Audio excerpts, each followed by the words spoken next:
Indian freedom fighter क्रांतिकारी गुलाब सिंह अपनी किताब अंडर द शैडो ऑफ गैलोज में भगत सिंह के बारे में किस्सा लिखते हैं, वो आप भी सुनिए। जब उन्हें फांसी की सजा हो गई थी और वो लाहौर सेंट्रल जेल के कंडेम्ड सेल में थे, उसी सेंट्रल जेल में एक बेर का पेड़ था जो कि कंडेम्ड सेल यानी काल कोठरी के बिल्कुल सामने था, जिसके नीचे हम रोजाना अदालत जाने से पहले खड़े होते थे। ये वो जगह थी जहां हमें अदालत ले जाने या वापस लाने से पहले तलाशी ली जाती थी। हमारी निगाहें उन तीनों अजीम क्रांतिकारियों को सामने कोठरियों में ढूंढती रहती थीं, मगर हमारे जाने और आते वक्त उन कोठरियों का बाहर का दरवाजा भी बंद होता था। हमारी आंखें उन तीनों को उनके आखिरी दिनों में देखने के लिए तड़पती रहीं। फिर हमने एक अपने साथी कैदी के हाथ, जो उनके सहन तक जा सकता था, एक पैगाम भेजा कि हम आपके लिए दुआगो हैं और आप जरूर बच जाएंगे।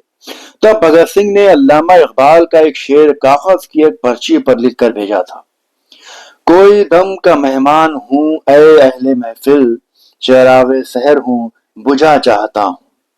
यानी चंद लम्हे और फिर मैं सुबह चिराग की बाती की तरह बुझ जाऊंगा।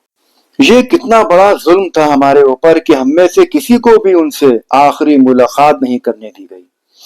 उनके आखिरी ख्यालात, उनकी बात, उनके आखिरी अल्फाज, एहसासात हम कुछ न जान पाए।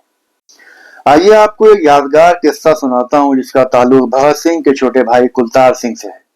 बात 1989 या 1990 की होगी, जब एक 6 फीट से ज्यादा लंबा आदमी, मेरे वालिद साहब जो कि पेशे से वकील हैं, उनके क्लाइंट अग्निहोत्री साहब के साथ मेरे घर आए थे। वो लंबे से जनाब एक ट्रस्ट के प्रेसिडेंट थे जो कि अग्निहोत्री साहब के केस में गवाह थे। उन साहब से लखनऊ कोर्ट में उसी केस के सिलसिले में जिरा होनी थी, इसलिए अग्निहोत्री साहब उनको अपडेट करने के लिए मेरे वालिद साहब के पास लाए थे। उस वक्त मेरी उम्र करीब 11 साल थी।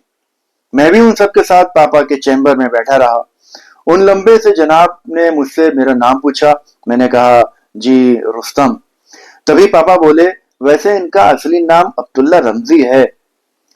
फिर वो लंबे से जनाब बोले, वकील साहब रुस्तम ठीक है, रुस्तम हाँ। फिर वो एक कहकहा मारकर हंसने लगे। उसके बाद उन्होंने मुझसे बहुत सी बातें पूछी जो कि अब मुझे याद भी नहीं है। खैर, जब वो लोग चले गए तो पापा से मैंने पूछा कि वो कौन थे, मलियाबाद से आए थे क्या? क्योंकि अमूमन हमारे मलियाबाद से ही लंबे तवंगे लोग आते थे। पापा बोले, ये भगत सिंह के छोटे भाई थे। मैंने पूछा, कौन भगत सिंह? पापा बोले, भगत सिंह को फांसी हो गई थी, अंग्रेजों ने दी थी। मैंने पूछा, क्यों हुई थी फांसी?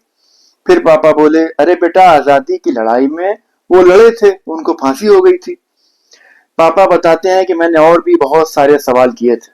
खैर, उस दिन के बाद भी अग्निहोत्री साहब कई बार मेरे घर आए। जब उनकी सफेद एम्बेसडर कार मेरे घर के सामने आकर रुकती थी तो बहुत अच्छा लगता था। पापा बताते हैं कि वो जब भी आते थे तो मैं उन लंबे वाले साहब का जरूर पूछता था। फिर एक बार पापा कोर्ट से घर लौट के आए तो उन्होंने बताया कि आज वो तुम्हारे लंबे वाले अंकल कोर्ट आए थे पेशी पर और तुमको पूछ रहे थे। वो लंबे से शख्स और कोई नहीं बल्कि भगत सिंह के सगे छोटे भाई कुलतार सिंह थे।